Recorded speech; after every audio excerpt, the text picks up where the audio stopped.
आप लोगों ने कहाँ तक पढ़ लिया था लास्ट क्लास में? कहाँ तक? मैंने एक वीडियो भेजा था पहला लेक्चर का।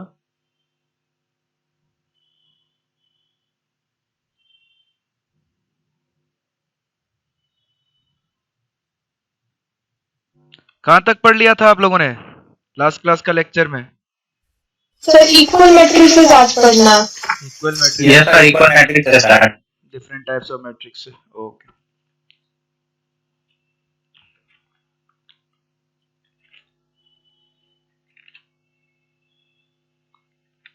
ओके, ठीक है चलिए।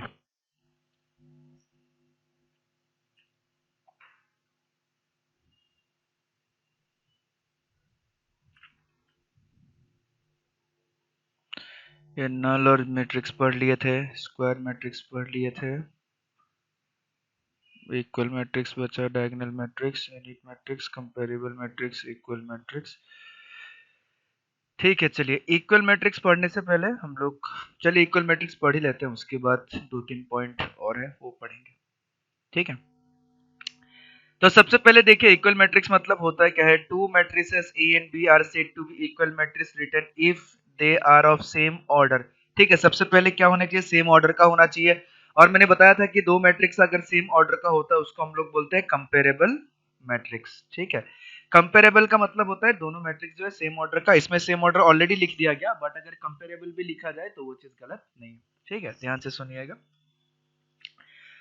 सेम ऑर्डर का होना चाहिए and their corresponding elements are equal, और उनका जो करेस्पॉन्डिंग एलिमेंट है वो इक्वल होना चाहिए। यानी कि दो मैट्रिक्स अगर इस फॉर्म से लिखा गया है और बोला गया है कि दोनों मैट्रिक्स अगर इक्वल है तो दोनों के करस्पॉन्डिंग प्लेसेस पे जो जो एलिमेंट्स होंगे वो सारे के सारे इक्वल होंगे। ठीक है, जैसे कि मैंने मान लिया ये जो 5 है ये कौन से पोजीशन पे है? A11 पोजीशन पे है।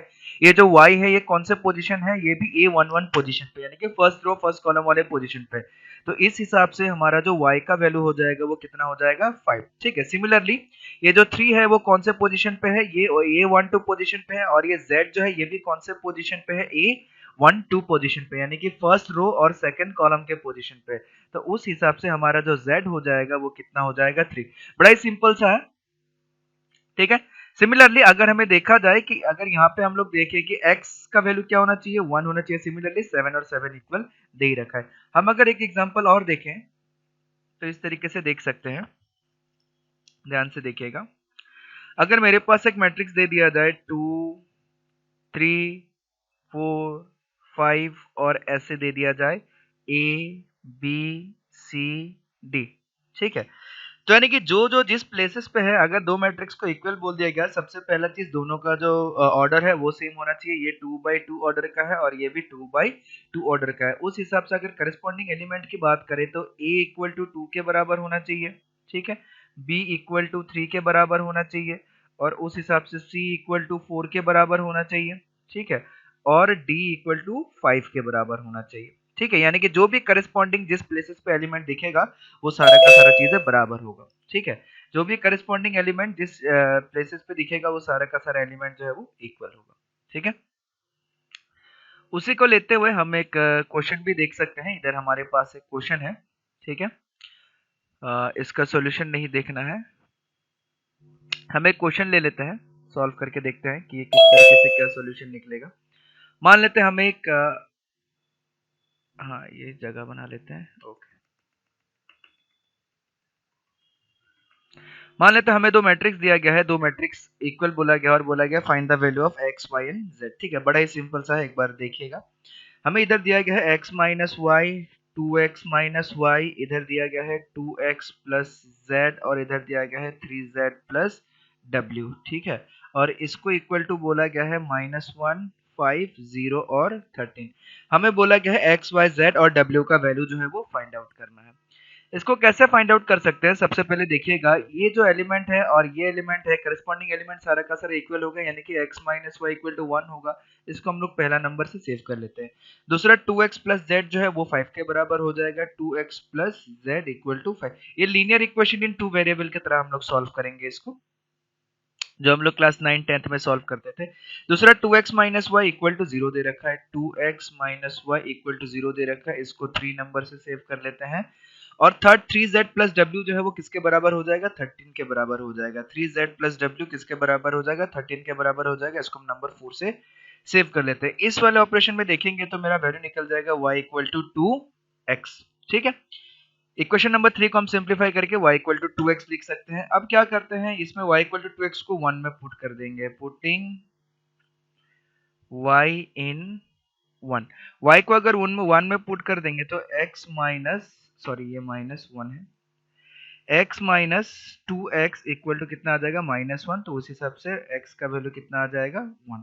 x का वैल्यू जैसे ही 1 आ गया, उसको अगर हम 3 में पुट करेंगे, पुटिंग x इन 3 में पुट करेंगे तो हमारे पास y का वैल्यू कितना आ जाएगा, 2।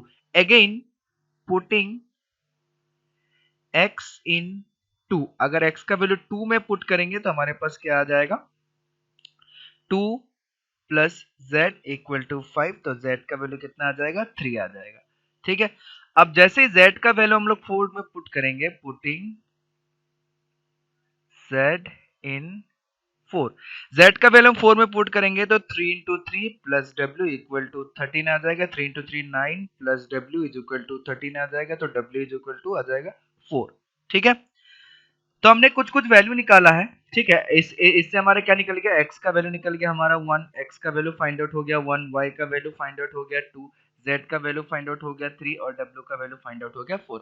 सिंपल सा मोटिव यही है और हर साल बोर्ड में जो है इससे क्वेश्चन आता है, इस वाले टॉपिक से। बड़ा ही आसान सा टॉपिक है। ठीक है, तो ये था हमारे पास इक्वल ऑफ मैट्रिक्स, यानी कि दो मैट्रिक्स इक्वल होगा तो कैसा होगा, उसका सॉल्यूशन भी हमने निकाल के देखा। दूसरा चीज देखिएगा, कोई भी अगर नल मैट्रिक्स दिया गया है, मैंने बोला था कि नल मैट्रिक्स जो होता है वो जीरो कोई वैल्यू नहीं होता है, वो भी मैट्रिक्स ही होता है। अगर मैं दो नल मैट्रिक्स को इक्वल करूं तो उन दोनों का ऑर्डर भी सेम होना पड़ेगा। अगर दो नल मैट्रिक्स का ऑर्डर डिफरेंट है तो उन दोनों को हम लोग इक्वल जो है वो नहीं कर सकते। हम ऐसे चीजों को इक्वल कर सकते हैं, 0 0 0 0 0, ये बराबर हो जाएगा इसके 0 0 0 0 0 0। तो हम इस तरीके की चीजों को इक्वल कर सकते हैं, हम ऐसे इक्वल नहीं कर सकते हैं। ठीक है, तो हमें ऑर्डर जो है बहुत बढ़िया तरीके से मेंटेन रखना पड़ता है। ठीक है, ऑर्डर जो है बहुत बढ़िया तरीके से हमें मेंटेन रखना पड़ता है। मैंने एक टॉपिक आप लोगों को पढ़ाया था ऊपर, मेरे ख्याल से स्क्वायर मैट्रिक्स। ठीक है, मैंने एक टॉपिक आप लोगों को पढ़ाया था स्क्वायर मैट्रिक्स। ठीक है, तो स्क्वायर मैट्रिक्स में हम लोग क्या करेंगे, स्क्वायर मैट्रिक्स में दो तीन पॉइंट हम लोग और डिस्कस करेंगे। स्क्वायर मैट्रिक्स के कुछ कुछ पॉइंट्स होते हैं जो बहुत ही बढ़िया पॉइंट्स है। ठीक है, तो स्क्वायर मैट्रिक्स के एक दो पॉइंट एक्स्ट्रा हम लोग और डिस्कस कर लेंगे। इसके नीचे मैं नोट डाउन करा देता हूँ।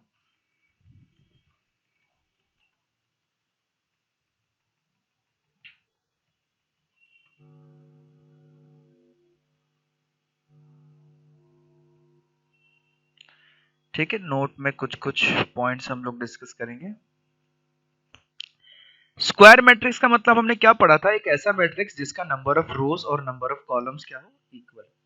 ठीक है, तो स्क्वायर मैट्रिक्स का मतलब हम लोगों ने पढ़ा था स्क्वायर मैट्रिक्स। ठीक है, स्क्वायर मैट्रिक्स का मतलब मैं शॉर्ट फॉर्म में दिखा रहा हूं कि ऐसा एक मैट्रिक्स जिसका number of rows equal to number of columns होना चाहिए। ठीक है, ये हम लोगों ने पढ़ लिया था कि number of rows equal to number of columns. अगर इसी के साथ हमारा एक और पॉइंट आता है, वो पॉइंट क्या आता है, if A is a square matrix, हम ऐसा मान लेते हैं कि if A is a square matrix, ध्यान से सुनिएगा, बहुत बार लोग कंफ्यूजन हो जाते हैं इस चीज से। If A is a square matrix then the value of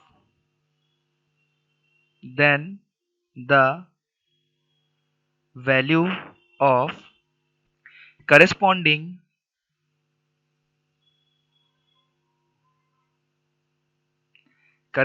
determinant is called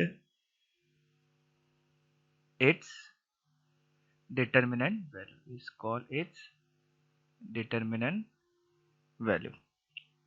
ठीक है, and it is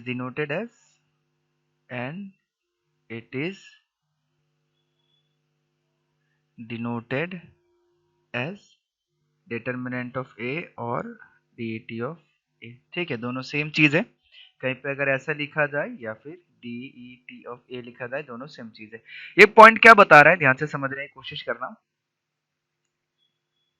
चलिए जगह है, बहुत सारे लोग इस चीज पे कंफ्यूज हो जाते हैं कि सर ये मैट्रिक्स है, मैट्रिक्स का डिटरमिनेंट कैसे निकाल लिया। आप बोल रहे थे कि मैट्रिक्स का तो वैल्यू नहीं होता है, मैट्रिक्स एक अरेंजमेंट है, फिर उसका डिटरमिनेंट कैसे निकल गया। सबसे पहला चीज, अगर हम एक मैट्रिक्स ले लें इस तरीके से 2 3 4 5 ऐसे करके हमने एक मैट्रिक्स ले लिया, ठीक है। सबसे पहला चीज ये क्या होगा, ये अरेंजमेंट होगा, ये सिर्फ और सिर्फ अरेंजमेंट होगा, नो वैल्यू, इसका कोई भी वैल्यू नहीं आएगा। ये क्या होगा, ओनली अरेंजमेंट, इसका कोई वैल्यू नहीं आएगा, सिर्फ और सिर्फ क्या होगा, अरेंजमेंट होगा। बट अगर मेरे से ये बोला जाए कि चलो ये अरेंजमेंट है, बहुत बढ़िया है, इस अरेंजमेंट में कुछ कुछ एलिमेंट है 2 3 4 5, अगर मैं एक काम करूं कि एक मैं डिटरमिनेंट का वैल्यू निकालो जिसमें यही सारा एलिमेंट अगर रख दिया जाए 2 3 4 5, ठीक है, इस तरीके से बोला जाए कि एक आप डिटरमिनेंट निकालिए जिसमें यही सारा एलिमेंट्स हम रख दूं, तो बताइए वो जो नया डिटरमिनेंट बनेगा उस डिटरमिनेंट का वैल्यू क्या आएगा, इस तरीके से पूछा जाता है। ठीक है, ध्यान से समझिएगा चीजों को। ये कोई भी मैट्रिक्स का वैल्यू नहीं निकाला जा रहा है, डिटरमिनेंट मतलब मैट्रिक्स का वैल्यू, ऐसा कोई चीज नहीं होता, ये गलत धारणा है कि अगर मैट्रिक्स का वैल्यू निकालना हो तो डिटरमिनेंट निकालेंगे, इस तरीके की चीजें नहीं है। हमें सिर्फ ये बोला जाता है कि कोई भी अगर मैट्रिक्स है, उस मैट्रिक्स का वही एलिमेंट अगर मैं रख दूं, उस मैट्रिक्स का वही एलिमेंट अगर मैं रख दूं, तो उस एलिमेंट को रख के जो एक डिटरमिनेंट बनेगा, वो डिटरमिनेंट का वैल्यू क्या होगा वो हम लोग निकालते हैं। ठीक है, तो इसी चीज को समझिएगा, यहाँ पे हमें वही लिखा गया है कि if A is a square matrix then the value of the corresponding determinant is called its determinant value। ठीक है, और उसी को उस मैट्रिक्स का डिटरमिनेंट वैल्यू बोला जाता है। एक्चुअली में उस मैट्रिक्स का वैल्यू नहीं होता है, उस मैट्रिक्स का जो भी एलिमेंट है, एलिमेंट को रख के हमने जो डिटरमिनेंट बनाया उसका वैल्यू है। ठीक है, सॉरी ये 4 है, तो इसका वैल्यू कितना आ जाएगा, जनरली इसका value 5 to the 10 minus 12 equal to -2। But अगर हम ऐसा कर दें इक्वल टू -2, बट अगर हम ऐसा कर दें, ध्यान से सुनिएगा कि हमारे पास जो मैट्रिक्स है वो इस तरह, मान लेते हैं इस बार बी है एक मैट्रिक्स, हमारे पास एक मैट्रिक्स है बी और वो कुछ इस तरीके का है कि 2 3 6 9 1 7, ठीक है, और बोला जाए कि बी का डिटरमिनेंट निकालिए, तो ये नॉट पॉसिबल, ये पॉसिबल हमारा नहीं हो सकता। ठीक है, ध्यान से समझने की कोशिश कीजिएगा कि चीजें क्या चल रहा है। ये सिर्फ और सिर्फ हम लोग क्या स्क्वायर मैट्रिक्स के केस में ही कर सकते हैं। क्यों कर सकते हैं, क्योंकि डिटरमिनेंट जो होता है वो स्क्वायर फॉर्म में होता है।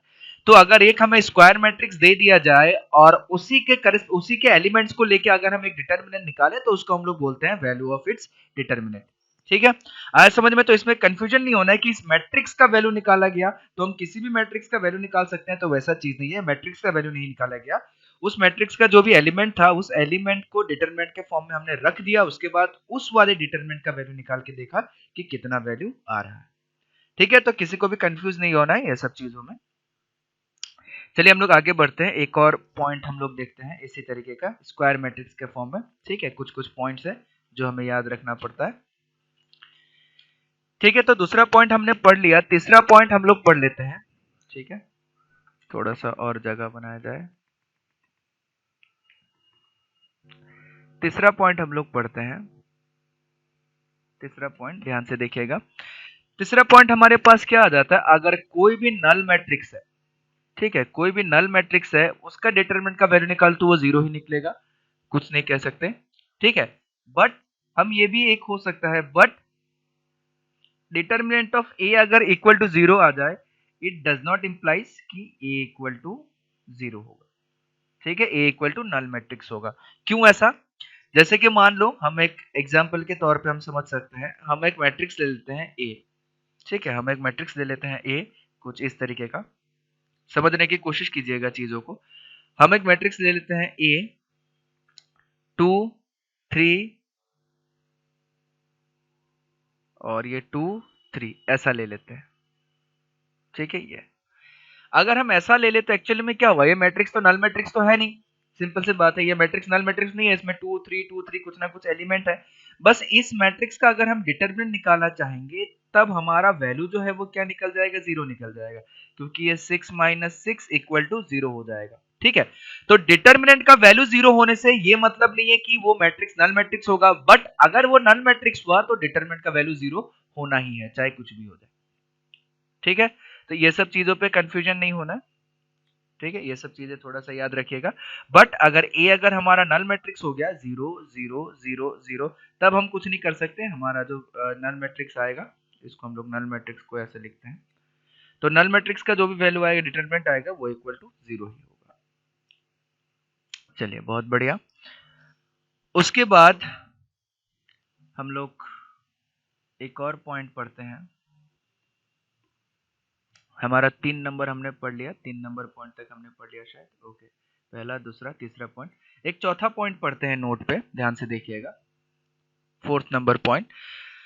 फोर्थ नंबर पॉइंट हम लोग ऑलरेडी ये सब देख चुके हैं, बट ध्यान से देखिएगा, थोड़ा सा हम लोग इसमें और एलाबोरेट करेंगे चीजों को। बस if A equal to A I जे, एक मैट्रिक्स है, मैट्रिक्स को हम ऐसे लिखते हैं, is a square matrix, is a square matrix.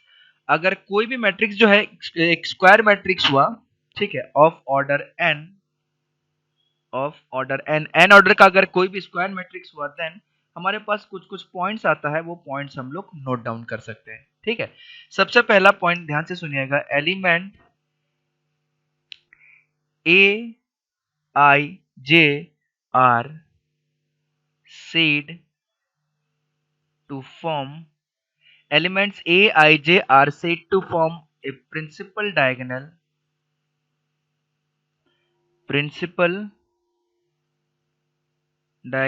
और मेन डायगोनल। ध्यान से सुनिएगा, प्रिंसिपल डायगोनल और main diagonal, that is A11, A22, A33, इस तरीके से ENN, ये सारे जो एलिमेंट्स होते हैं, इसको प्रिंसिपल डायगोनल या मेन डायगोनल के एलिमेंट बोलते हैं। ठीक है, सिंपली डायगोनल एलिमेंट भी हम लोग बोलते हैं, बट कभी कभी जो है वो मेन डायगोनल या प्रिंसिपल डायगोनल भी बोल दिया जाएगा, तो आप लोग को कंफ्यूज नहीं होना है कि कौन से कोई नया चीज के बारे में तो बात नहीं कर रहा है। ठीक है, अगला एक और पॉइंट आता है जिसको हम लोग बोलते हैं ट्रेस ऑफ ए मैट्रिक्स। ठीक है, ये भी चीज आप लोग को देखना है। ये पॉइंट बोलता है trace of a matrix. Trace of a matrix का मतलब क्या होता है, ध्यान से सुनिएगा, sum of all the diagonal elements, जो डायगोनल एलिमेंट्स हमने यहाँ पे निकाला उसको अगर ऐड कर देते हैं, सम of all the diagonal elements। ठीक है, अगर सारे डायगोनल एलिमेंट्स को हम ऐड कर दें, उसको हम लोग बोलते हैं ट्रेस ऑफ ए मैट्रिक्स। ठीक है, तो ट्रेस ऑफ ए मैट्रिक्स जो हो गया, trace of a matrix A, उसको हम लोग इस तरीके से रिप्रेजेंट करते हैं। उसका मतलब क्या हो जाएगा, A11 plus A11 plus A22 plus A33, इस तरीके से क्या होता है, सारा का सारा डायगोनल एलिमेंट जो होगा उसको ऐड कर दिया जाएगा। ठीक है, तो ट्रेस ऑफ ए मैट्रिक्स का मतलब हो गया कि सारा का सारा जो भी एलिमेंट है, डायगोनल एलिमेंट है, उसको ऐड कर देना। तो हम लोग इसको इस तरीके से भी लिख सकते हैं, ध्यान से देखिएगा, हम लोग सिंबल के फॉर्म में भी लिख सकते हैं ट्रेस ऑफ ए मैट्रिक्स को।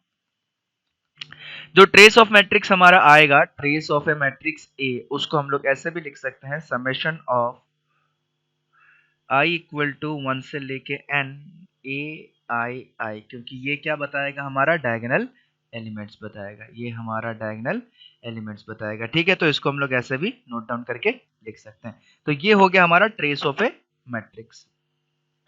ठीक है, और ट्रेस ऑफ ए मैट्रिक्स का कुछ कुछ प्रॉपर्टीज आता है, ट्रेस ऑफ ए मैट्रिक्स का कुछ कुछ प्रॉपर्टीज आता है, एक दो, जिसको हम लोग देख लेते हैं फटाफट। ट्रेस ऑफ ए मैट्रिक्स का सबसे पहला प्रॉपर्टी क्या है, अगर ऐसा लिखा गया है कि ट्रेस ऑफ दो मैट्रिक्स A प्लस B, तो उसको हम लोग लिख सकते हैं trace of A plus trace of B। दोनों मैट्रिक्स का एलिमेंट को जो है वो सम करके इस तरीके से लिख सकते हैं। दूसरा, अगर ऐसा दिया गया है कि ट्रेस ऑफ कोई भी लैम्डा कांस्टेंट है, उसके बाद A है, ठीक है, तो उसको हम लोग ऐसा लिख सकते हैं, lambda into trace of A। उस कांस्टेंट को बाहर निकाल सकते हैं, जहां पे लैम्डा हमारा क्या होगा, कोई भी कांस्टेंट या स्केलर वैल्यू हो गया। ठीक है, third, trace of A B, यानी कि दो मैट्रिक्स अगर मल्टीप्लाई कर रहा है, मल्टीप्लाई कैसे करता है वो आगे देखेंगे हम लोग। दो मैट्रिक्स अगर मल्टीप्लाई कर रहा है ए बी, ठीक है, फिर उसका जो डायगोनल एलिमेंट निकाला, अगर उसका ट्रेस निकालेंगे, वो डायरेक्टली बराबर हो जाएगा ट्रेस ऑफ मैट्रिक्स बी ए। हम आगे पढ़ेंगे कि ए बी, अगर दो मैट्रिक्स ए बी को मल्टीप्लाई करें तो वो क्या हो जाएगा, बी ए के बराबर नहीं होगा। ठीक है, जनरली बी ए के बराबर जो है वो नहीं होता है। ठीक है, वो चीज हमें आगे पता चलेगा। तो मैट्रिक्स मल्टीप्लीकेशन के बारे में अभी नहीं सोचना है कैसे होगा क्या होगा, अभी बस याद रखना है कि trace of A B is equal to trace of B A, but हमें आगे पता चलेगा कि A B multiplication is does not equal to B A multiplication. ठीक है, उसके बाद एक और पॉइंट पढ़ते हैं हम लोग, ये सारा चीजें हम लोग फिर से देखते हुए जाएंगे आगे, मल्टीप्लीकेशन ये सारा चीज हमें आएगा। फिफ्थ पॉइंट, हम एक और पॉइंट देखते हैं, ध्यान से देखिएगा।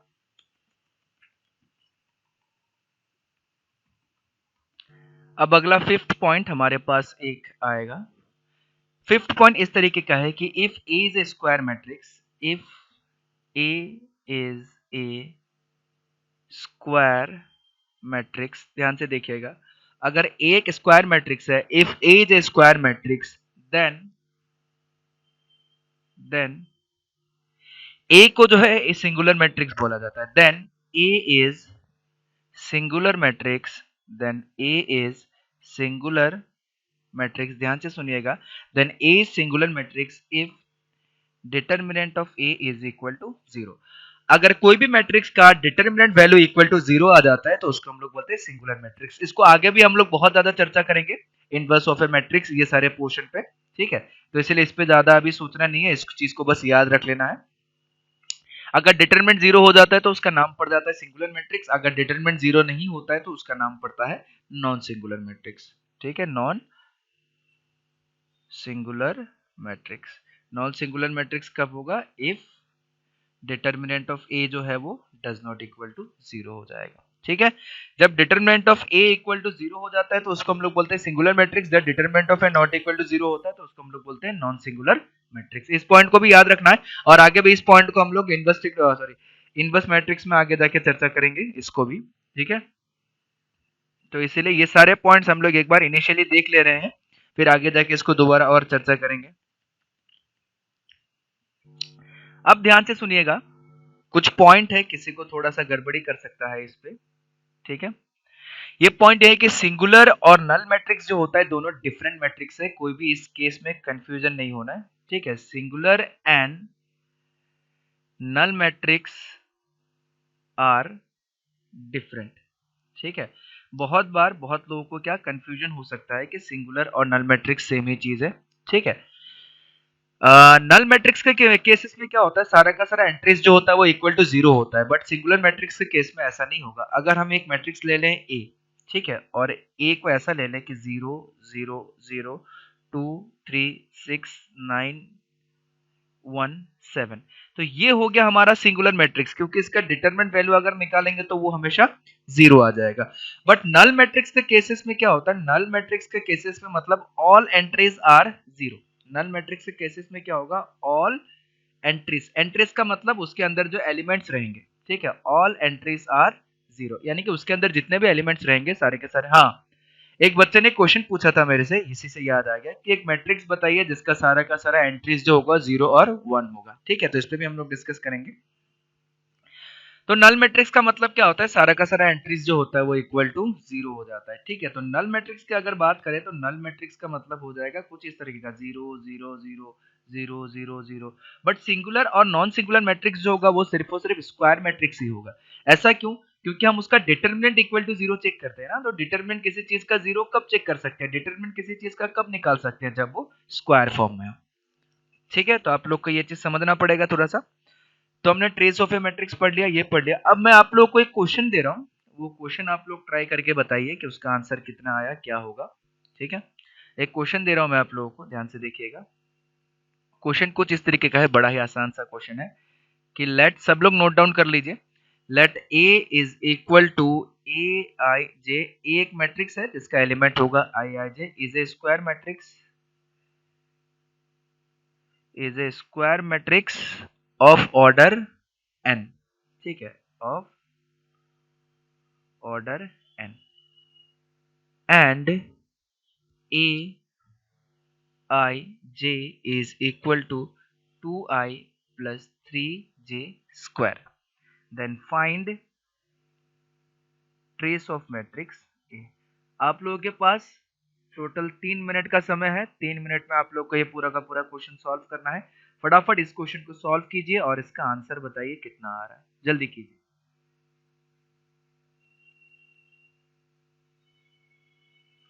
जल्दी कीजिए, जल्दी बताइए इसका आंसर कितना आ रहा है।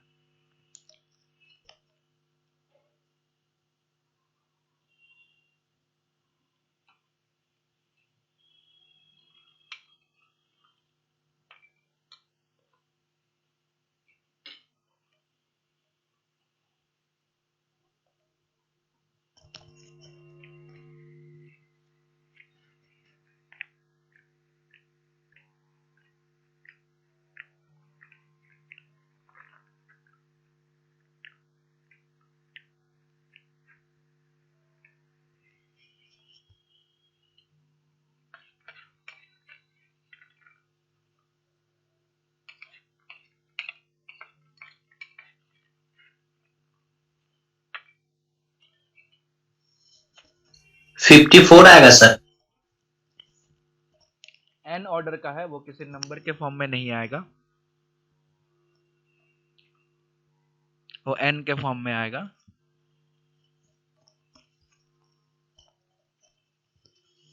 एन ऑर्डर का है, वो किसी नंबर के फॉर्म में नहीं आएगा, क्योंकि इसमें पूरा का पूरा ऑर्डर जो है वो एन दिया हुआ है।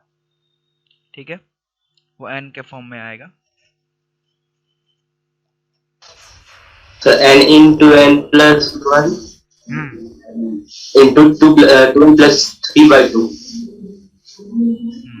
ये हो सकता है। चलिए और किसी का देखते हैं। Sir n into n plus 1 फिर एक bracket 1 plus 2n plus 1 by 2। चलिए ये भी लग रहा है हो सकता है। और कोई? Yes sir. हाँ, मौसम और लाची ने बताया। मिस्टर आदित्य, ये भाग गया ये क्लास से। चलिए और कोई? सिर्फ दो बच्चे ने थोड़ा बहुत लग रहा है कि सही आंसर हो सकता है।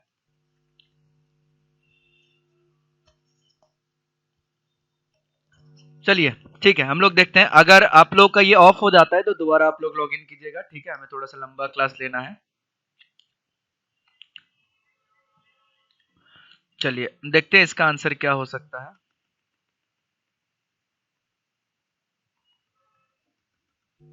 ठीक है, इस तरीके के बड़े आसान आसान क्वेश्चन डायरेक्ट आ जाते हैं आईआईटी के सिलेबस एग्जाम में। ठीक है, हम लोग बहुत सारे आईआईटी के क्वेश्चंस भी करेंगे अपने क्लास में। तो ये जो है अपना किस तरीके का होगा, ध्यान से देखिएगा। सबसे पहले अगर मैं कोई मैट्रिक्स, स्क्वायर मैट्रिक्स बोला गया है सबसे पहले तो, और ट्रेस ऑफ मैट्रिक्स भी स्क्वायर मैट्रिक्स के केस में निकलता है। सबसे पहले मैंने डिटरमिनेंट में भी डिस्कस किया था। अगर मेरे पास एक एन ऑर्डर का मैट्रिक्स है, चलिए मैं ऐसा मान लेता हूँ, आप ही लोगों से पूछता हूँ, देखते हैं कौन बता पाता है। अगर मेरे पास एन ऑर्डर का, अगर मान लेते हैं मेरे पास एन ऑर्डर का स्क्वायर मैट्रिक्स है, ठीक है, अगर मेरे पास एन ऑर्डर का स्क्वायर मैट्रिक्स है तो total number of diagonal element कितना होगा? Total number of diagonal element कितना होगा? जल्दी बताइए। n स्क्वायर माइनस मैंने पूछा है कि मेरा मैट्रिक्स है एन ऑर्डर का, स्क्वायर मैट्रिक्स है एन ऑर्डर का, तो उसका total number of diagonal element n into n। n होगा। n into n। ए भगवान, नहीं सिर्फ n होगा। n, यही सब चीज ना गड़बड़ी है। डिटरमिनेंट वाला अच्छे से पढ़े नहीं है आप लोग, उसको जाके पढ़िए अच्छे से, क्योंकि अभी हमारा क्लासेस ऐसे 1 महीना चलेगा या 10 दिन चलेगा या 15 दिन चलेगा, हम नहीं बता सकते। तो जितना आप लोगों के पास समय है उसको पूरा यूटिलाइज कीजिए। ठीक है, और कब किसका तबीयत खराब हो जाएगा कोई नहीं बता सकते, कब कौन क्या हो जाएगा, इसलिए जब तक समय मिलता है आप लोग बढ़िया तरीके से पढ़ते रहिए। ठीक है, देखिए मैंने कितनी बार बताया था, डायगोनल एलिमेंट जो होता है वो क्या होता है, A11, A22, A33, ऐसे करते करते आखिर तक कहाँ तक जाएगा, ANN। तो n इंटू एन ऑर्डर का अगर वो एलिमेंट मैट्रिक्स है, तो ये A11, A22, A3 करके कहाँ तक जा रहा है, ANN तक जा रहा है। यानी कि जितना 1 2 3 यानी कि जितना ऑर्डर का है टोटल, उतना ही हमें एलिमेंट मिल रहा है। तो यानी कि अगर total number of diagonal element कितना हो जाएगा, n हो जाएगा। सबसे पहला चीज, ये चीज कंफर्म करना है। ठीक है, तो हमें ये दूसरा चीज, और अगर हमें डायगोनल एलिमेंट निकालना होता है तो डायगोनल एलिमेंट में हमें एक चीज पता होता है कि फॉर डायगोनल एलिमेंट में, ये भी पहले डिटरमिनेंट में बहुत बार बता चुका हूं कि for diagonal element diagonal element के लिए हमें क्या मिलता है, i इक्वल टू जे मिलता है। ठीक है, तो डायगोनल एलिमेंट के लिए हमें ये चीज ध्यान में रखना होता है कि i इक्वल टू जे होता है। यहाँ पे क्या 2i प्लस 3j²। ठीक है, ध्यान से देखिएगा। यानी कि हमारा जो दिया गया है, सबसे पहला चीज diagonal element trace of a matrix मतलब क्या, ट्रेस ऑफ ए मैट्रिक्स है मतलब sum of all diagonal elements, sum of all diagonal elements. ठीक है, सारा डायगोनल एलिमेंट्स को ऐड करना है। और डायगोनल कब होता है, जब चीजें i इक्वल टू जे होता है। i इक्वल टू जे मतलब क्या, मैं इसको ऐसे भी लिख सकता हूँ ए आई आई। हमारा जो डायगोनल एलिमेंट होगा वो कैसा होगा, ए आई आई, यानी कि क्या हो जाएगा 2i प्लस 3i², ये हो जाएगा अपना। ठीक है, ध्यान से समझना है। अब sum of all the diagonal elements मतलब क्या होगा, सम ऑफ और trace of a matrix, trace of a matrix A, trace of a matrix A मतलब क्या, sum of all the diagonal elements. ठीक है, ऑल द डायगोनल एलिमेंट्स। सबसे पहला चीज, ये कितने ऑर्डर का मैट्रिक्स है, एन ऑर्डर का मैट्रिक्स है, तो टोटल डायगोनल एलिमेंट्स कितना आएगा, एन आएगा। ये भी हम लोग देख रहे हैं कि एन ऑर्डर का मैट्रिक्स है, तो टोटल डायगोनल एलिमेंट्स कितना आ जाएगा अपने पास, एन आ जाएगा। ठीक है, तो यानी कि हमें कहां से लेके कहां तक ऐड करना पड़ेगा, हमें इसमें i इक्वल टू 1 से लेके n तक ऐड करना पड़ेगा। किसको, a i i। इसका मतलब क्या हो गया, इसका मतलब हो गया a11 plus a22 plus a33 plus a44, ऐसे करते करते करते करते कहां तक ऐड हो गया, टोटल n तक ऐड हो गया। ठीक है, मेरे ख्याल से मैं ऐसा मान ले रहा हूं कि मैंने जो सीक्वेंसेस सीरीज आप लोगों को पढ़ाया था वो आप लोगों को थोड़ा बहुत अच्छे से याद होगा। ठीक है, अब हम क्या करते हैं, इतना बार बार लंबा लिखते हुए नहीं जाएंगे। अगर हम लिखते हुए भी जाएंगे तब भी कर सकते हैं, नहीं लिखते हुए भी डायरेक्ट करेंगे तब भी कर सकते हैं, हम डायरेक्ट ही करते हैं। तो इस हिसाब से हम इसको लिख सकते हैं, summation of i is equal to 1 से लेके n, ए आई आई का क्या मतलब हो जाएगा 2i प्लस 3i²। ठीक है, फिर इसको लिख सकते हैं summation of i is equal to 1 से लेके n 2i plus summation of i is equal to 1 से लेके n 3i²। फिर इसको लिख सकते हैं 2 into summation of i is equal to 1 से लेके n i plus 3 into summation of i is equal to 1 से लेके n i²। चलिए i ये जो वैल्यू आएगा, ये जो पूरा का पूरा वैल्यू आएगा, इसका वैल्यू कितना आएगा, जल्दी बताइए।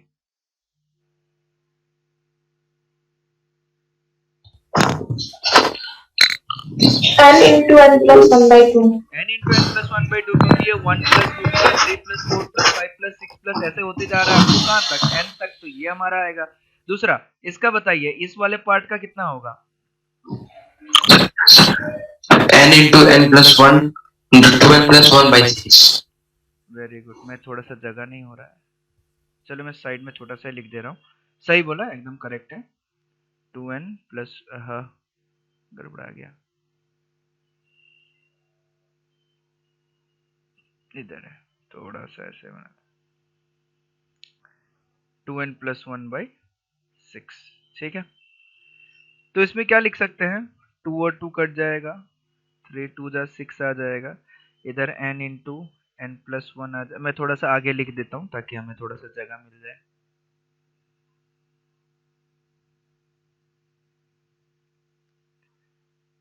n इंटू n प्लस 1 रह गया, plus n into n plus 1, 2n plus 1/2 हो गया। तो n इंटू n प्लस 1 को हम लोग कॉमन ले लेंगे, बाकी सारा खिचड़ी आप लोग पका सकते हैं, कोई दिक्कत नहीं। 1 प्लस 2n प्लस 1/2।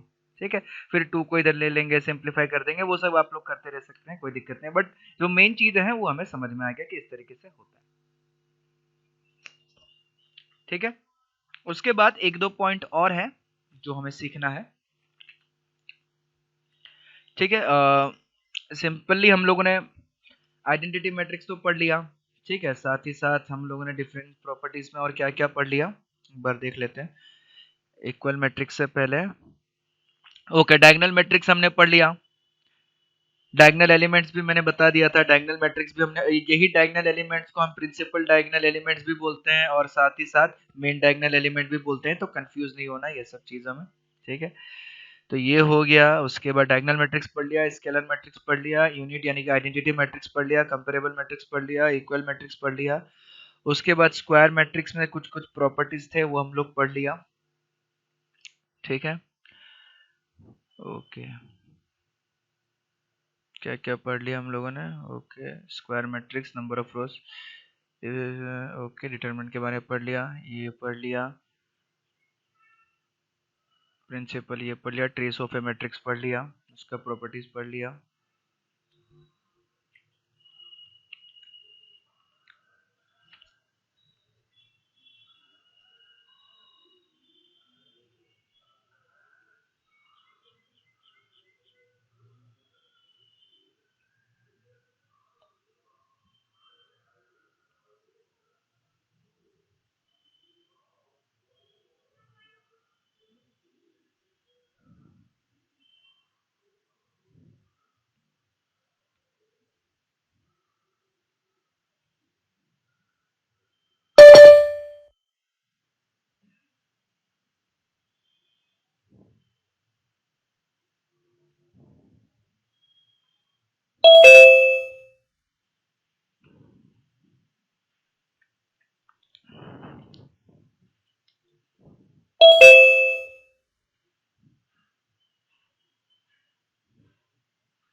ठीक है, सब लोग आ गया? चलिए, ठीक है, चलिए स्टार्ट करते हैं। सब लोग आ गया।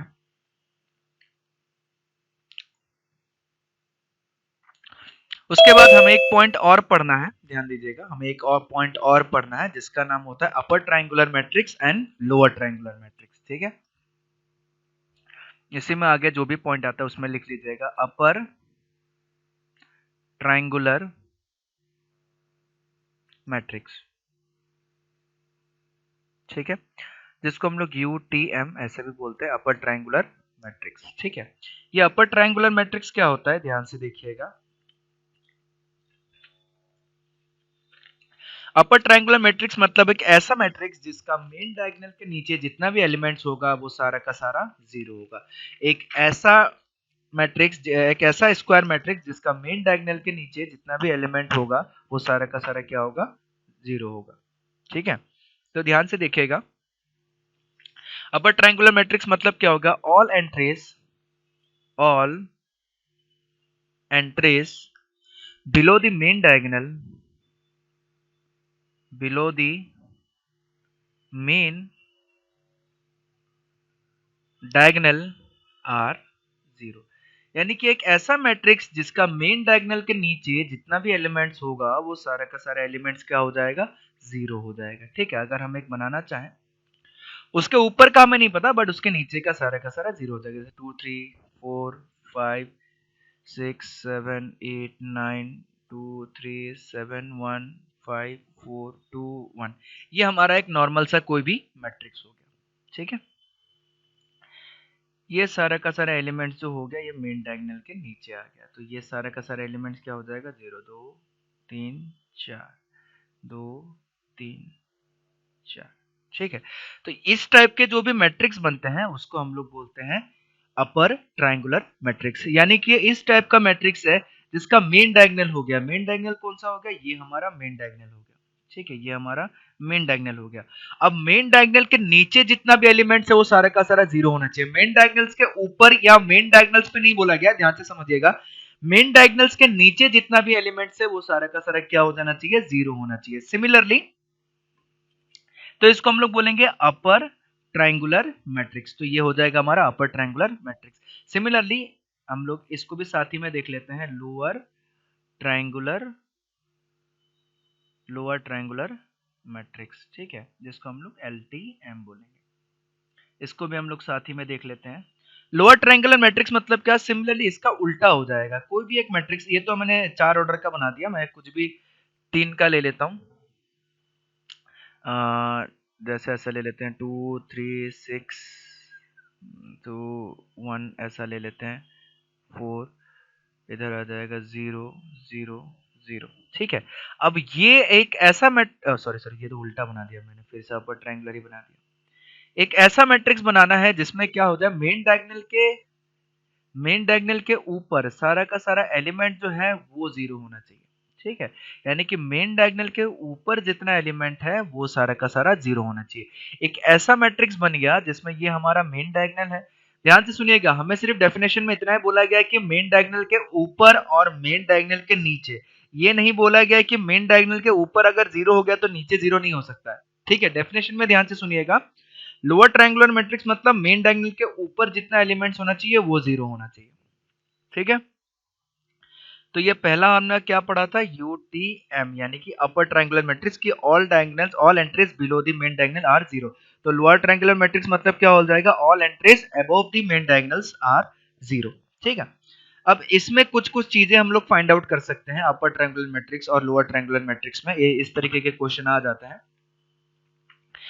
यानी कि इसमें अगर पूछा जाए कि मिनिमम नंबर ऑफ जीरोस कितना हो जाएगा लोअर ट्रायंगुलर या अपर ट्रायंगुलर मैट्रिक्स में, minimum number of zero entries. ठीक है, minimum number of zero entries.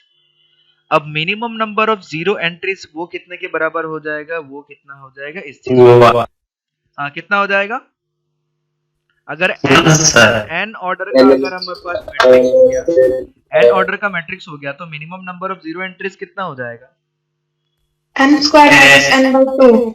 n square minus n by 2। बहुत बढ़िया, ये चीजें हमने क्या डिटरमिनेंट में ऑलरेडी पढ़ चुके थे, n square minus n by 2, क्योंकि टोटल एलिमेंट्स n स्क्वायर, फिर उसमें से अगर मैं डायगोनल एलिमेंट हटा दूं तो ये आ जाएगा n स्क्वायर माइनस n, तो उसके ऊपर वाला n square minus n by 2, उसके नीचे वाला n square minus n by 2, तो ये मिनिमम नंबर ऑफ जीरोस हो जाएगा। ठीक है, और अगर ऐसा पूछा जाए कि maximum number of distinct entries, यानी कि अलग अलग टोटल कितने नंबर हो सकते हैं, minimum number of distinct entries, ये कौन निकाल पाएगा, कौन बता पाएगा, minimum number of distinct entries, minimum number of distinct entries,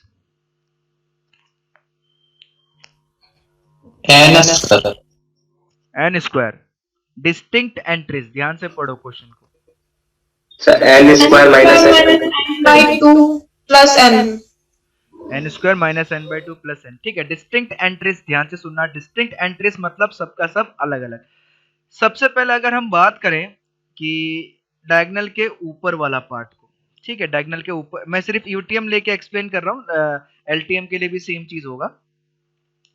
diagonal के ऊपर जितना एलिमेंट होगा वो ऊपर कितना एलिमेंट होगा, n square minus n by 2। ये सारा एलिमेंट अलग अलग हो सकता है, पॉसिबल है कि ये सारा एलिमेंट अलग अलग हो जाए। दूसरा, डायगोनल एलिमेंट सारा अलग अलग हो सकता है, डायगोनल एलिमेंट कितना है, n है। तीसरा, एक और चीज अलग अलग हो सकता है, वो क्या, जीरो। नीचे में क्या होगा, सारा का सारा एलिमेंट जीरो हो सकता है, तो सारा का सारा जो एलिमेंट जीरो हो गया तो ये एक तरीके का एलिमेंट हो गया जो सारा जीरो होगा, ये एक अलग एंट्रीज हो गया। दूसरा, डायगोनल में सारा जीरो के अलावा बाकी डिफरेंट एलिमेंट हो सकता है। फिर उसके ऊपर जो अपर ट्रायंगुलर एलिमेंट हुआ वो जीरो को छोड़ के, डायगोनल एलिमेंट को छोड़ के उसके अलावा और डिफरेंट एलिमेंट हो सकता है। तो total number of distinct entries मतलब अलग अलग एंट्रीज कितने हो सकते हैं, मैक्सिमम कितने पॉसिबल हो सकते हैं, तो क्या हो जाएगा, n square minus n by 2 plus n, और जीरो भी एक प्रकार का एलिमेंट है, इसको तो हमने कंसिडर ही नहीं किया। ठीक है, तो कितना आ जाएगा, +1। आया समझ में ये वाला पार्ट। तो इसको क्या करना है, सॉल्व कर लेना है। इसको सॉल्व करेंगे तो हमारे पास कितना आ सकता है, इसको सॉल्व कर लेंगे तो हमारे पास आ जाएगा n square minus n plus 2n plus 2 divided by n। ठीक है, या फिर +1 को छोड़ देंगे तो थोड़ा सा अच्छा सा बन जाएगा, डायरेक्ट लिख देता हूँ, ये n square minus n plus 2n, तो n square plus n by 2 plus 1 आ जाएगा, n square plus n by 2 plus 1, ये बन जाएगा, ये आ जाएगा total number of distinct different entries. ठीक है, अब इसको थोड़ा टेक्निकली समझने की कोशिश करते हैं कि अपर ट्रायंगुलर मैट्रिक्स और लोअर ट्रायंगुलर मैट्रिक्स को टेक्निकली कैसे लिखा जाता है। For upper triangular matrix. ठीक है, जो सारा का सारा एलिमेंट होगा ए आई जे वो इक्वल टू 0 होगा, लेकिन किसके लिए? If I greater than J. I greater than J का मतलब क्या हो जाएगा? वो सारे एलिमेंट जो डायगोनल के नीचे आ रहे हैं। ठीक है, similarly for L T M A I J is equal to 0, A I J equal to 0 if I less than J. सारा का सारा आई लेस देन जी के लिए ये सारा का सारा एलिमेंट जो है वो क्या बन जाएगा? इक्वल टू 0 बन जाएगा। ठीक है, तो ये था हमारा अपर ट्रायंगुलर मैट्रिक्स और लोअर ट्रायंगुलर मैट्रिक्स। उसके बाद हमने एक और चीज पढ़ा था जो मैंने डिटरमिनेंट में पढ़ाया था, आप लोग को याद होगा, कॉन्जुगेट एलिमेंट्स। कॉन्जुगेट एलिमेंट्स आप लोग को याद है कि नहीं है? Yes, sir. बहुत बढ़िया, कॉन्जुगेट एलिमेंट्स। ठीक है, कॉन्जुगेट एलिमेंट्स मतलब ए आई जे और ए जे आई, इस टाइप के एलिमेंट्स को हम लोग क्या बोलते थे? Conjugate elements. ठीक है, इसको हम लोग बोलते थे कॉन्जुगेट एलिमेंट्स। ये सारा चीजें आप लोग को याद होना चाहिए, इसको हम लोग बोलते थे कॉन्जुगेट एलिमेंट्स। ठीक है, चलिए उसके बाद हमारे पास अलजेब्रा ऑफ मैट्रिक्स आ जाता है। अलजेब्रा ऑफ मैट्रिक्स में हमारे पास एडिशन, सब्ट्रैक्शन, मल्टीप्लिकेशन, इस तरीके के चीजें आता है। ठीक है, इसको हम लोग बोलते हैं अलजेब्रा ऑफ मैट्रिक्स। ठीक है, algebra of matrix. Algebra of matrix में हमारे पास सबसे पहले आता है एडिशन ऑफ मैट्रिक्स। ध्यान से देखिएगा, एडिशन ऑफ मैट्रिक्स में हमें क्या बोला गया? सबसे पहले दो मैट्रिक्स तो अगर हम ऐड करें तो कंपेरेबल होना चाहिए। कंपेरेबल मतलब सेम ऑर्डर का होना चाहिए। Then their sum a plus b is a matrix of order m by n obtained by adding the corresponding elements। यानी कि हम आसान भाषा में समझे, हम अपने भाषा में समझे तो किस तरीके की चीजों के बारे में बात किया गया है। सबसे पहला चीज, अगर दो मैट्रिक्स को ऐड कर रहे हैं, दो मैट्रिक्स को ऐड कर रहे हैं तो दोनों का ऑर्डर जो है वो सेम होना चाहिए। ठीक है, दोनों का ऑर्डर जो है वो सेम होना चाहिए, तभी ये एडिशन पॉसिबल है। अगर ऐसा दे दिया गया 2 3 9 6 और प्लस ऐसा बोल दिया गया कि 2 3, अगर ऐसा बोल दिया गया कि 2 3 5 1 3 7, तो ये चीजें पॉसिबल नहीं है। तो सबसे पहले ध्यान में रखना है कि मैट्रिक्स जो है वो कंपेरेबल होना चाहिए। मैट्रिक्स क्या होना चाहिए? कंपेरेबल होना चाहिए। ठीक है, कंपेरेबल का मतलब क्या होता है? दो मैट्रिक्स जो है वो सेम ऑर्डर का होना चाहिए। और उसके बाद जब हम लोग ऐड करते हैं तो ऐड करने का मतलब क्या है? जैसे इक्वल में हम लोग क्या करते थे? करस्पॉन्डिंग एलिमेंट्स को इक्वल कर देते थे। इक्वल मैट्रिक्स में हम लोगों ने क्या किया था? करस्पॉन्डिंग मैट्रिक्स को इक्वल, करस्पॉन्डिंग एलिमेंट्स को इक्वल कर दिया था। अब जब सम करेंगे तो क्या करेंगे? करस्पॉन्डिंग एलिमेंट्स को सम कर देंगे, जैसे 2 प्लस 3 ऐसे करते हुए जाएंगे। ठीक है, तो एक एग्जांपल देखेंगे हम लोग, समझ में आएगा। एग्जांपल इधर दिया हुआ होगा, ध्यान से देखिएगा। चलिए इसी एग्जांपल को समझते हैं। मान लिया मेरे a प्लस बी डिफाइंड है कि नहीं पूछा गया, तो डिफाइंड होने के लिए सेम ऑर्डर का होना, सॉरी इसका नहीं निकल सकता। तो ये देखिए 2/2 ऑर्डर का है, ये 2/3 ऑर्डर का है, तो दोनों मैट्रिक्स का एडिशन इज नॉट डिफाइंड, ये लिखा हुआ है। तो एडिशन होने के लिए क्या होना चाहिए हमारे? सबसे पहले दो मैट्रिक्स का ऑर्डर जो है वो सेम होना चाहिए। तो इसीलिए किसी भी मैट्रिक्स को ऐड नहीं कर देना है। ध्यान से देखिएगा, मैट्रिक्स ऐड होने से पहले उसका ऑर्डर जो है वो सेम होना चाहिए। ठीक है, यहाँ पे एक मैट्रिक्स दिया हुआ है हमारा, ध्यान से देखिएगा हमें, ताकि बार बार लिखना ना पड़े मैट्रिक्स को। यहाँ पे एक मैट्रिक्स हमारे पास दिया हुआ है, ए एक मैट्रिक्स दिया हुआ है, बी एक मैट्रिक्स दिया हुआ है। हम अगर ए प्लस बी निकालेंगे इसमें, ठीक है, तो ए प्लस बी निकालेंगे तो हमारे पास क्या हो जाएगा? दोनों मैट्रिक्स जो है सेम ऑर्डर का है, 2/3 और 2/3 ऑर्डर का है। दोनों मैट्रिक्स को अगर ऐड करेंगे तो सबसे पहले मैट्रिक्स को ऐड कर सकते हैं क्योंकि दोनों का ऑर्डर जो है वो सेम है। तो सबसे पहले क्या करेंगे? जो भी उसका करस्पॉन्डिंग एलिमेंट दिख रहा है उसको ऐड कर देंगे, 5 + 4। उसके बाद 0 + -3, 0 + -3। उसके बाद -2 + -6, -2 + -6। ठीक है, उसके बाद क्या? 3 + -1, 3 + -1। उसके बाद 2 + 0, करस्पॉन्डिंग एलिमेंट जो भी था, बड़ा ही आसान है मैट्रिक्स का, -7 + 4, -7 + 4, इस तरीके का आ गया। उसके बाद ये आ जाएगा 9, ये आ जाएगा -3, ये आ जाएगा -8, ये आ जाएगा 3 - 1 2, ये आ जाएगा 2 - 7, ये आ जाएगा -3। तो ये आ जाएगा टोटल हमारा एलिमेंट। ठीक है, और जब भी ध्यान से रखिएगा, ये बचपन में भी हमें सिखाया जाता था कि जब भी नेगेटिव नंबर चाहे एडिशन के बाद आए या मल्टीप्लिकेशन के साथ आए तो हम हमेशा ब्रैकेट के साथ लिखते हैं, तो ये ब्रैकेट यूज करना, या फिर एक से ज्यादा एलिमेंट कहीं पे आए तो ये ब्रैकेट यूज करना कभी मत भूलना, ठीक है। तो चलिए मैट्रिक्स के कुछ कुछ प्रॉपर्टीज होते थे, वो प्रॉपर्टीज भी फटाफट हम लोग देख लेते हैं। ये सारे प्रॉपर्टीज आप लोग बचपन में याद किए होंगे, कम्यूटेटिव, एसोसिएटिव। तो मैट्रिक्स एडिशन जो होता है वो कंपेरेबल मैट्रिक्स होता है सबसे पहले। चलिए बहुत बढ़िया, कंपेरेबल होगा तभी होगा। दूसरा, ये कुछ कुछ प्रॉपर्टीज है इसका, ठीक है, कुछ कुछ प्रॉपर्टीज है इसका। मैट्रिक्स एडिशन इज कम्यूटेटिव, ये गलत बोला गया है। ये कंपेरेबल मैट्रिक्स, ये कम्यूटेटिव है, ये एसोसिएटिव है, इसको एसोसिएटिव बोलते हैं, ठीक है, ये गलत लिख दिया गया, एसोसिएटिव। कम्यूटेटिव का क्या मतलब होता है कि मैं अगर 2 प्लस 3 कर दूं और 3 प्लस 2 कर दूं, दोनों का वैल्यू हमेशा बराबर ही आएगा। इसीलिए अगर a प्लस बी कर दूं या b प्लस a कर दूं तो इसमें वैल्यू नहीं, बट दोनों मैट्रिक्स जो आएगा वो सेम मैट्रिक्स आएगा, ठीक है। और अगर मैं a प्लस बी को पहले ऐड करूं, b प्लस c को बाद में ऐड करूं, फिर c को ऐड करूं या फिर a को ऐड करूं, अगर मैं ऐसा भी करूं तब भी कोई फर्क नहीं पड़ेगा, दोनों मैट्रिक्स जो आएगा वो इक्वल ही मैट्रिक्स आएगा, ठीक है। उसके बाद ध्यान से देखिएगा, हम लोग एक पॉइंट पढ़ते थे जिसको हम लोग बोलते थे एडिटिव आइडेंटिटी। हम लोग एक पॉइंट पढ़ते थे जिसको हम लोग बोलते थे एडिटिव आइडेंटिटी। और एडिटिव आइडेंटिटी कौन होता था? हमारा नंबर के केसेस में जीरो होता था, यानी कि जीरो के साथ मैं किसी भी नंबर को ऐड कर दूं तो वही नंबर वापस से हमको मिल जाता था, तो उसको हम लोग बोलते थे एडिटिव आइडेंटिटी। अब इस केस में क्या हो रहा है, यहाँ पे क्या हो रहा है हमारे पास, ध्यान से देखिएगा। यहाँ पे हमारे पास कुछ इस तरीके की चीजें हो रहा है कि अगर मैं नल मैट्रिक्स के साथ कोई भी मैट्रिक्स अगर मैं ऐड कर दूं तो दोबारा हमें वही मैट्रिक्स मिल जाता है, ठीक है। तो इसलिए नल मैट्रिक्स को एडिटिव आइडेंटिटी बोला जाता है। Similarly negative of a matrix या फिर एडिटिव इनवर्स, ध्यान से सुनिएगा, नेगेटिव ऑफ ए मैट्रिक्स या फिर एडिटिव इनवर्स, या फिर additive inverse, negative of a matrix या फिर एडिटिव इनवर्स। एडिटिव इनवर्स मतलब क्या होता था कि अगर मेरे पास एक 2 है, 2 के साथ मैं कौन सा नंबर ऐड करूंगा तो 0 आ जाएगा, ठीक है, वो होता था -2।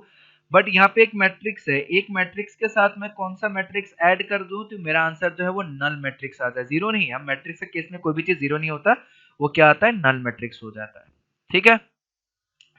तो ये उसका प्रॉपर पूरा का पूरा समरी है एक, ठीक है। तो समरी है, समरी हमारे पास क्या आएगा, सबसे पहले कम्यूटेटिव प्रॉपर्टी फॉलो करता है एडिशन, एसोसिएटिव फॉलो करता है, उसके बाद एडिटिव आइडेंटिटी, उसके बाद एडिटिव इनवर्स या फिर नेगेटिव ऑफ ए मैट्रिक्स, ठीक है। तो ये सारा का सारा समरी का इसका प्रॉपर्टी है। बाकी इसमें कुछ कुछ क्वेश्चंस हैं कि वेरीफाई करने के लिए दिया गया, ये होता है कि नहीं होता है आप लोग कीजिए, ये आप लोग आराम से घर पे बैठ के, अभी छुट्टी का माहौल है तो आप लोग कर सकते हैं। तो ये सारा का सारा क्वेश्चन जो है मैं आप लोग को, सब्ट्रैक्शन ऑफ ए मैट्रिक्स भी कोई नया चीज नहीं है, कोई बड़ी चीज नहीं है। किसी मैट्रिक्स को अगर हम लोग नेगेटिव नंबर से ऐड कर देते हैं तो उसको सब्ट्रैक्शन बोला जाता है। स्केलर मल्टीप्लिकेशन ये हम लोग नेक्स्ट क्लास में पढ़ेंगे, प्रॉपर्टीज ऑफ स्केलर मल्टीप्लिकेशन। चलिए इसको पढ़ ही लेते हैं, इसको खत्म ही कर देते हैं, स्केलर मल्टीप्लिकेशन, ठीक है। स्केलर मल्टीप्लिकेशन मतलब क्या होता है, किसी मैट्रिक्स को किसी नंबर से मल्टीप्लाई करना, ठीक है। अगर मेरे पास एक मैट्रिक्स है ए, वो है 2 3 ले लेते हैं, 4 5 9 1, ठीक है। अगर उस मैट्रिक्स को मैं कोई नंबर k से मल्टीप्लाई कर दूं, उस मैट्रिक्स को अगर मैं कोई नंबर k से मल्टीप्लाई कर देता हूं तो क्या होता है कि सारा का सारा एलिमेंट जो है, पूरा का पूरा एलिमेंट उस k से मल्टीप्लाई हो जाता है, ये होता है स्केलर मल्टीप्लिकेशन। डिटर्मिनेंट के केसेस में क्या होता था कि किसी डिटर्मिनेंट को अगर मैं किसी एक स्केलर क्वांटिटी से मल्टीप्लाई करूं तो होता क्या था कि सिर्फ एक रो या एक कॉलम मल्टीप्लाई होता था, बट मैट्रिक्स के केसेस में ऐसा नहीं होता है। मैट्रिक्स के केसेस में वो सारा का सारा एलिमेंट जो है, सारा का सारा एलिमेंट उस नंबर से जो है वो मल्टीप्लाई हो जाएगा, ठीक है। सारा का सारा एलिमेंट जो है उस नंबर से मल्टीप्लाई हो जाएगा, ठीक है, चाहे वो नंबर कांस्टेंट हो, कुछ भी हो सकता है। अगर मैं किसी मैट्रिक्स को किसी नंबर से मल्टीप्लाई करूं तो सारा का सारा नंबर उससे मल्टीप्लाई हो जाएगा। यहाँ पे हमें वही बोला गया स्केलर मल्टीप्लिकेशन में, let A be a given matrix and K be a given number, then the matrix obtained by multiplying each element of a by k is called the scalar multiplication। उसी को बोला जाता है scalar multiplication, जब सारा का सारा number क्या हो जाए, उससे मल्टीप्लाई हो जाए, ठीक है। उसका कुछ कुछ प्रॉपर्टीज है, अगर k इंटू ए प्लस बी, अगर दो मैट्रिक्स ऐड हो रहा है उसको अगर मैं k से मल्टीप्लाई करूँ तो डिस्ट्रीब्यूटिव लॉ जैसा हम लोग कर सकते हैं। उसके बाद सिमिलरली उल्टा भी हो सकता है कि अगर k1 प्लस k2 अगर किसी मैट्रिक्स से मल्टीप्लाई हो रहा है तो उसको k1a प्लस k2a, या फिर k1 k2a जो है उसको k1 k2 को अलग निकाल के a भी लिख सकते हैं, ठीक है। तो ये इसका समरी हो गया। हम एक क्वेश्चन इसमें से कर लेते हैं, इसमें से एक क्वेश्चन हम लोग फाइंड आउट करके, एक मैट्रिक्स दिया हुआ है ए, ठीक है, इसी के नीचे कर लेते हैं। एक मैट्रिक्स दिया हुआ है हमारे पास ए, ठीक है 5, इसको ये लिख लेते हैं, दोबारा क्वेश्चन लिखना पड़ेगा।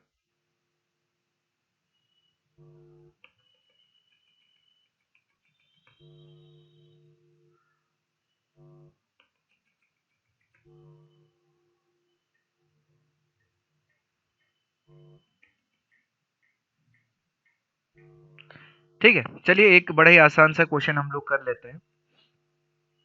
अगर हम लोग इसमें 3a निकालेंगे तो क्या आएगा? ए हमारा एक मैट्रिक्स दिया हुआ है, ये हमारा ए मैट्रिक्स दिया हुआ है, बोला गया 3a फाइंड आउट कीजिए, हाफ ए फाइंड आउट कीजिए, माइनस 2a फाइंड आउट कीजिए। ठीक है, तो 3a निकालेंगे तो क्या हो जाएगा? सारा का सारा जो मैट्रिक्स ए एलिमेंट है उसको 3 से मल्टीप्लाई हो जाएगा, 5 into 3, 4 into 3, minus 2 into 3, 6 into 3, minus 1 into 3 और 7 इंटू 3। सारा का सारा एलिमेंट जो है वो क्या हो जाएगा? 3 से मल्टीप्लाई हो जाएगा। तो 3a जो है हमारा क्या निकल के आ जाएगा? 5 3 जा 15, 4 3 जा 12, माइनस 6, ये आ जाएगा 18, ये आ जाएगा माइनस 3, ये आ जाएगा 21। ठीक है, तो यही होता है हमारा स्केलर मल्टीप्लिकेशन, कोई भी नया चीज नहीं है। ये शायद मेरे ख्याल से मैंने डिटर्मिनेंट वाले चैप्टर में भी हल्का सा बताया हुआ था। ठीक है, किसी ने शायद क्वेश्चन पूछा था एक, तो उस पे मैं ये पॉइंट बताया हुआ था। ठीक है, तो ये था हमारा मैट्रिक्स का लेक्चर 2 आप लोगों का। इसमें कुछ कुछ क्वेश्चंस भी है बहुत सारे, ये शीट आप लोगों को मिल जाएगा आज। ठीक है, इसमें एक्सरसाइज के साथ एक्सरसाइज 5 भी है, पूरा का पूरा ये एग्जांपल वाले क्वेश्चन भी है। तो सारा का सारा आप लोग इस क्वेश्चन को ट्राई करना। ठीक है, और नेक्स्ट क्लास में आप लोग को जो है मैट्रिक्स का पूरा नया शीट मिल जाएगा सॉल्व करने के लिए। ठीक है, तो पहले क्लास का शीट मैं आप लोग को भेज चुका था, ये दूसरा क्लास है, दूसरे क्लासेस का आप लोग को शीट भी मिल जाएगा, वीडियोस भी मिल जाएगा, सब कुछ मिल जाएगा। ठीक है, तो चलिए आज का क्लास हम लोग यहीं पे खत्म करते हैं, बाकी नेक्स्ट क्लास में हम लोग फिर से मिलेंगे। ठीक है, चलिए तब तक के लिए थैंक यू।